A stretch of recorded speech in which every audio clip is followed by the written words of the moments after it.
Welcome to this session on importance of a GD for interviews. I'm Dr. Rovina from the Center of Training and Placement. Let's look at our presentation today. So first we are looking at the definition of a group discussion. We would then be moving on to the characteristics of a group discussion, the prerequisites of a group discussion, the benefits, why companies need a GD or why companies conduct a GD, how to prepare for a GD, the assessment criteria for a GD, the discussion etiquette, important points in a group discussion, and then the last we move on to suggestions. I hope this video on group discussion for interviews is helpful to you. So let's look at some of the definitions for a group discussion. It is one way to assess a person's personality or an individual's efficiency. Normally at interviews, when an interviewer wants to understand the kind of person you are, the group discussion is one way that he can or she can be able to assess you. The HR are looking out at an individual's overall presentation, overall personality and attitude during an interview. So it is both a technique and an art to judge the capacity of the person and his or her aptness for the job. We should understand that when we attend an interview and when we want to work for a company, the interviewer or the person who's hiring you wants a person who's very understanding, adjustable, and who will be able to work in a very natural or very stress-free kind of environment. So let's look at some of the characteristics of a group discussion. As we all know, a discussion is an exchange of views and thoughts among a group of people.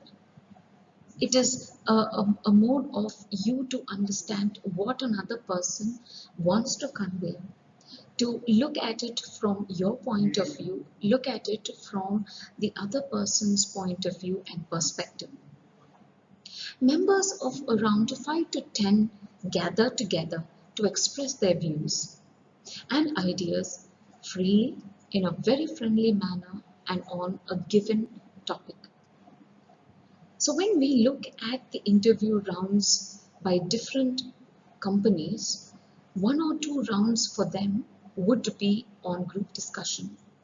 This is mainly to gauge and to understand your participation in a team. The abilities of the members of the group is also measured on a certain scale, such as the time limit, the skills and the knowledge that the individual or the person has.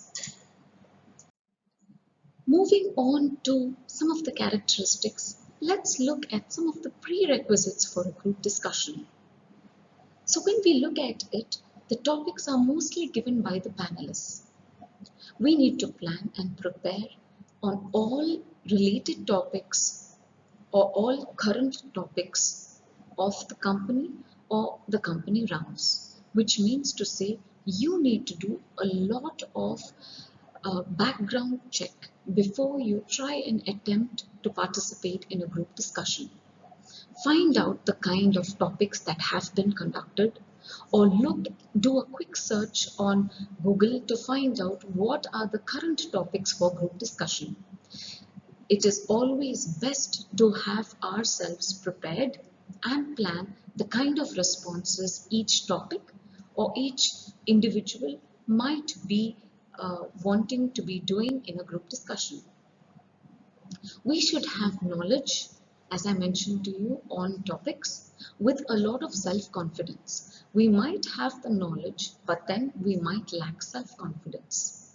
During a group discussion, especially when we are sitting down for an interview-based group discussion, we should understand that we are being watched on many factors.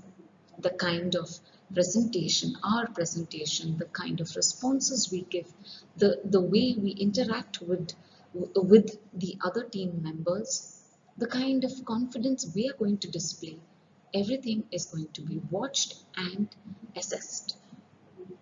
So when we talk about knowledge and confidence, we are also looking at the kind of communication that we are going to be doing, which is the power of speech. Remember, what we are going to talk during a group discussion is heard by a number of other participants and understood by a number of other participants. So whatever you want to convey or whatever your intention is, you need to have that power to convey it in the manner that is needed. Some of us might have the content, some of us might have the knowledge, but then when it comes to making it in a speech form, we often get confused with words and with sentences, causing a lot of confusion and misunderstanding. So let's understand the power of speech is very important during a group discussion. As I mentioned to you earlier, presentation. When I say presentation, what kind of presentation am I talking about? Is it presentation of ourselves? Presentation of our content? Well, it's both. It's both equally weighed when it comes to a group discussion. Remember that when we are in a group discussion, we need to understand the kind of audience that we are going to talk in front of and the kind of responses we are going to give.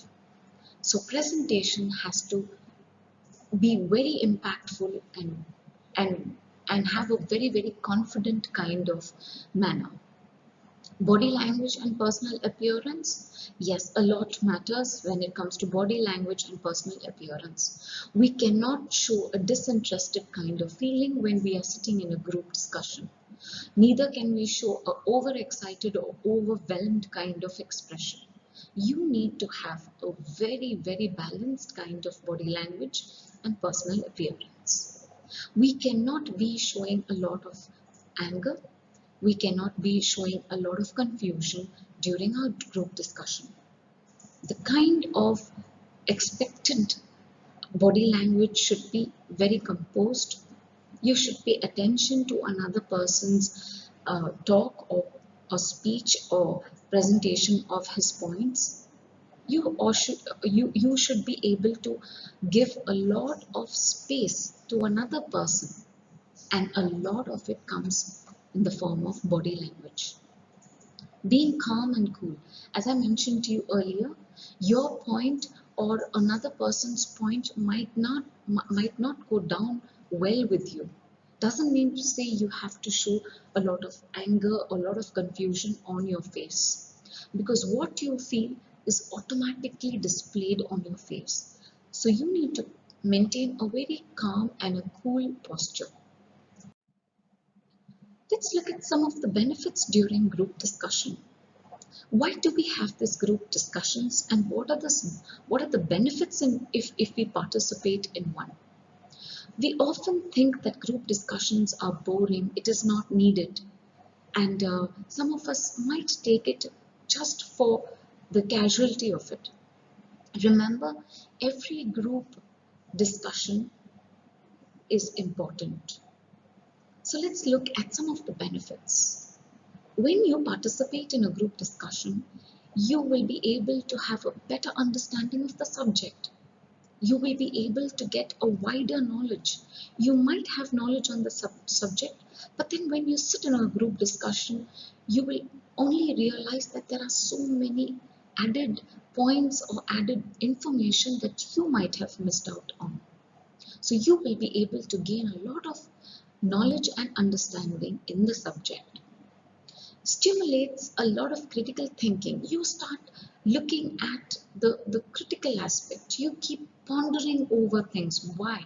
Why should it be like this? Or even if it is like that, I didn't look at it from that point. Or I didn't analyze it from that point. So what happens here is you start looking at the topic, or you start looking at the point with a more better understanding. You give it more importance. Something which was very casual to you might stir up some kind of wanting to know more information. So it helps the group to make decisions consensually. You will be able to uh, arrive at a conclusion or arrive at some kind of agreement together. That's the importance of group discussion. It improves your listening skills. You will not know the power of a group discussion until you participate. You need to be listening to points in order to make a point.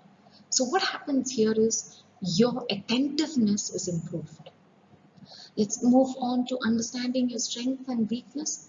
It's when in a group that you understand how well you are able to manage yourself. What are your strengths? What are your weaknesses? You will be able to judge your own self when you start participating in a group discussion. It improves your leadership skills because many a times when there is a point where you have to initiate a discussion, you become the leader. You become the leader when you have to conclude. You become the leader when you want to take all the points and put it into a holistic information. So why do companies have GD? Why should companies have GD? Companies conduct group discussions for various reasons. The first one is to check your interactive skills. How interactive? You might be very good with your system. You might be a very good person on your own. But then, how are you in a team? How do you interact with other people makes a lot of difference. Your ability to work in a team, can you manage a team? Will you be able to give your 100% in a team? Will you have differences? If you have these differences, will you be able to sort it out? Is why these GDs are conducted. Flexibility. So we need to be very flexible. We are dealing with so many kind of characters and so many kinds of attitudes and behaviors. So when we are in a group, when we are participating in a group discussion, we need to understand that we need to be a little bit flexible. We cannot be having a stubborn kind of understanding here. We need to be very confident. We should be uh, having a lot of listening skills. We should try to adopt a lot of listening skills, because until and unless we listen patiently, will we be able to give our points more confidently. Being an extrovert or an introvert depends on the kind of person you are. So when it comes, as far as GD is concerned, when it comes to a GD, you need to be an extrovert person. You cannot have this introvert personality and be participating in a group discussion. As I mentioned to you leadership earlier, let's move on to analytical skills and subject knowledge. You should be able to analyze a topic and have sufficient knowledge on it. Your problem solving skills and critical thinking skills need to be used when you are in a group discussion. You cannot be determined and say, no, I will stick to my point of view and I'm not going to deviate on it. So here comes the problem solving skills and the critical thinking skills. Your attitude and your confidence is one factor which is required for a group discussion in a company, for company interviews. So how confident you are and the kind of attitude you are going to possess makes a lot of difference in a group discussion. So when it comes to interviews, when we are going to sit for an interview and participate in a group discussion, we need to understand that there are three basic aspects. We need to prepare well in a group. So let's say if you are in your final year of graduation, or um, if you're on the verge of completing your graduation, the best suggestion would be to sit down and practice a group discussion before you really get into one. The main reason for it being that you will be able to prepare well for the group discussion. You will know the kind of rules that are needed to participate in a group discussion, the kind of preparedness that you have to have in the subject, and you will also be able to look at how others have been preparing for their group discussion. Content preparation, as I said to you in the previous point, you need to be prepared well in your content for you to be able to participate in the presentation. So you also need to learn to listen. Very often, some of us are very impatient. We don't wait for people to finish what they have to say and then immediately start presenting our ideas. But we need to understand that we have to be very patient here. Patient in what another person has to say or what another person has to convey. His point of view is very important when it comes to group discussion. So please practice to listen. We might not concentrate on this point, but it is very essential because it's only when we listen to another person would we be able to participate in a group discussion. Let's look at some of the assessment companies or HR do for assessing students on a GD. The first point would be leadership skills. Most of the HR or the hiring personnel would like to look at your leadership skills because at some point of your work, you might be taking on leadership, or even if it is not taking on the role of being a leader, you will need to be in a team which requires leadership skills. Then comes our communication. We need to be very clear and precise in what we are communicating. We then move on to interpersonal skills, how we interact with others, the kind of teamwork participation, the kind of attitude that we have to another person is how it all depends on our interpersonal skills. You're assessed upon your interpersonal skills as well. Your persuasive skills. We often don't give this much attention, persuasive skills, but you won't believe it, the kind of impact it has. So being able to be persuasive in nature is very important for a successful GD. Yes, let's now move on to some of the discussion etiquette. We are in a group discussion. We need to understand what are some of the do's and the don'ts. So some of the do's are always try and take the initiative of initiating the group discussion. Very often we do not do that, but then we should realize that we need to take some kind of initiative to start a group discussion. Stay with the topic. We often do this. Most of us always try to deviate from the topic. So it's best advice to stick with the topic and stay with it. Think before you speak because words once spoken cannot be taken back. A very, very strong proverb. So when you want to give a point or say something, think about it twice before you say it. Make original points and support them by substantial reasoning. Now, when you make a point, make sure that you have some kind of information that substitutes your point. You should be able to explain and elaborate on it. You cannot just make a point and understand that it would be understood by the others. At times, you need to elaborate and you would need to be a little bit more um, uh, specific and clear in what you say. Listen to other participants actively and carefully. Do not show disinterest because every point matters during a group discussion.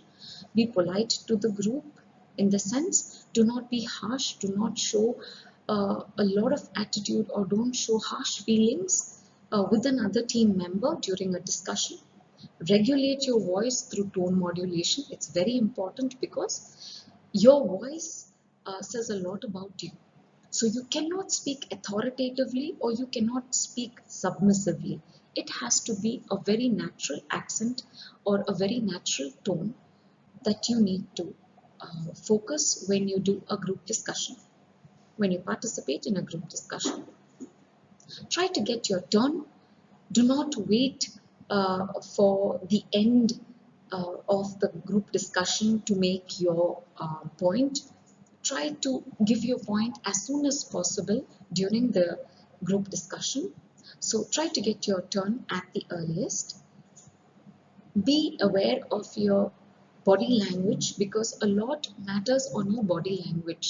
The kind of hand gestures you're using, the kind of movement you're making, body movement you're making, a lot of it depends on the kind of topic that you are participating. So if it is a very enthusiastic topic, you can be enthusiastic, but make sure that it is not done too much, it's not overdone, because it can be very intimidating at times. It can intimidate another person. Don't argue, because remember that this is not a debate, it is a group discussion. So we are here to participate in a group discussion where we are collectively giving our points, we are kind of agreeing, disagreeing, but we are not going to be making an argument the focus. Try not to be nervous or shy. It isolates you from the GD. So make sure that you need to overcome your fears, overcome your, this nervousness, and be participative, so that you are in the group discussion and not left alone. Don't interrupt another participant before his claim or discussion is over. That's a very wrong etiquette that we might follow during our group discussion. So please don't interrupt another person. Rather, wait for the person to finish his claim or discussion. Speak in favor. Example: establish your position and stand by it stubbornly. So it is okay to have a point of view, and it is okay sometimes to agree with another person. That is, if you agree with it. So when you make a point, and if you feel that it is right, and from your point of view and from the other point of view, it makes a lot of sense, then stick with it. Don't change opinions too often. Remember, your opinion is your opinion. Don't make mockery of any other participant, even if his arguments are funny. Excessive use of personal anecdotes and experiences are not encouraged. Important points for a group discussion: try to be assertive. You need to be very assertive during a group discussion. Be a patient listener. Use appropriate language. Be precise and authentic. So when I say precise and authentic, make your point very clear in the beginning and make sure that it is authentic information. Some of us take points just like that. Some of us just take points and think that these are some of the points that are relevant and that are assumed. Don't make assumed points. Rather, look at the authenticity of it and then make your point. Use the right language, because if we are not able to project our points in the right language, then our group discussion can be a failure. We can fail in our group discussion. Accept criticism. Please learn to accept criticism when you are participating in a group discussion. You might be given suggestions or points that you need to be worked upon. Please take it or accept it in a positive way rather than a negative way.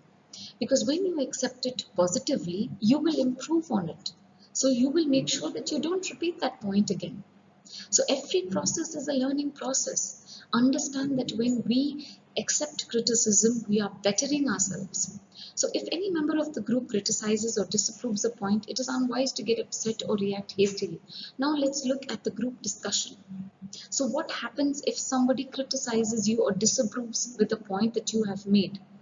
So it is not needed that you have to get upset or react hastily during a group discussion. You need to get your focus back. You need to understand that you have to balance your kind of criticism that you are getting from the group, and probably react to it after the group discussion. This discussion is not going to be forever. It is going to uh, it is going to be finished at some point, and remember that you can always get back to the person and clear whatever confusion happens. In case the criticism is flimsy, the same can be pointed out politely.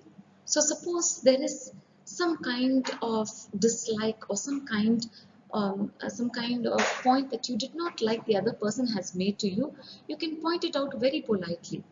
The way you handle your criticism is is again with practice and is again how you participate in the group discussion. So there is no point in you getting heated up or you getting angry. Rather, you can tell the other person very politely. Show leadership quality. A group discussion evaluates your leadership qualities, so always maintain a leader quality in you. Some of the suggestions that I could give you for a group discussion is please try not to bluff. If you do not know the topic or you do not know that particular point, or if you have no point to make, it is nice to be just listening, understand the point, look at it from your point of view, and then make a point rather than bluffing. Because bluffing will not take you a long way during the discussion. Please try and control your emotions. All of us have emotions. Some of us tend to get a little bit overwhelmed or try to have a lot of emotions. Um, we kind of display a lot of emotions. So, what you need to do is to control them, balance them. Focus on the quality of content rather than the quantity. Remember that you don't have to make 10 points or don't have to make a paragraph of points, but rather what you're going to deliver. That one point can make a lot of difference in the group discussion. Be noticed, get noticed, nothing wrong in it, but for the right reason. Try not to draw a lot of attention, but rather be a person to get attention for the right reasons. Practice group discussions with friends, family on different subjects. Remember, group discussion is just not at an interview point. You can do a group discussion even at your home with your own family members. During this pandemic, most of us can make use of this. And then you will be able to understand that there's so much of a different point of view. So many people have different points of views. So many people look at a topic in such different ways. In fact, it's learning experience. We are able to better ourselves by listening. So, as I mentioned to you, listening is a very powerful tool and it will help you to improve on yourself, improve on the kind of knowledge you have on a particular topic. So, remember, speech is a powerful weapon. Some of the GD phrases that I have brought for this session is listed here. You can look at it or probably um, go through it a little later on. Phrases like, how about you? I feel the same way. I have a different idea. I have the same opinion. There's nothing wrong in agreeing on the same opinion. You don't have to feel little about it or feel that it would hurt your ego. So you could use phrases like, I'd like to ask you about, I'd like to know. So if you have any hitches in listening to another person's point of view, or if you have a problem listening, then you could always ask the other person in a very polite manner using these phrases. Sorry, I missed something there. Can you elaborate? The really important thing is, and there's another reason. So phrases like this can be incorporated to make your GD sound very, very professional. So with that, I would end the session on uh, preparing for a GD for interviews. I hope you have learned how to prepare for an interview and how to be a participant during a group discussion. Thank you so much.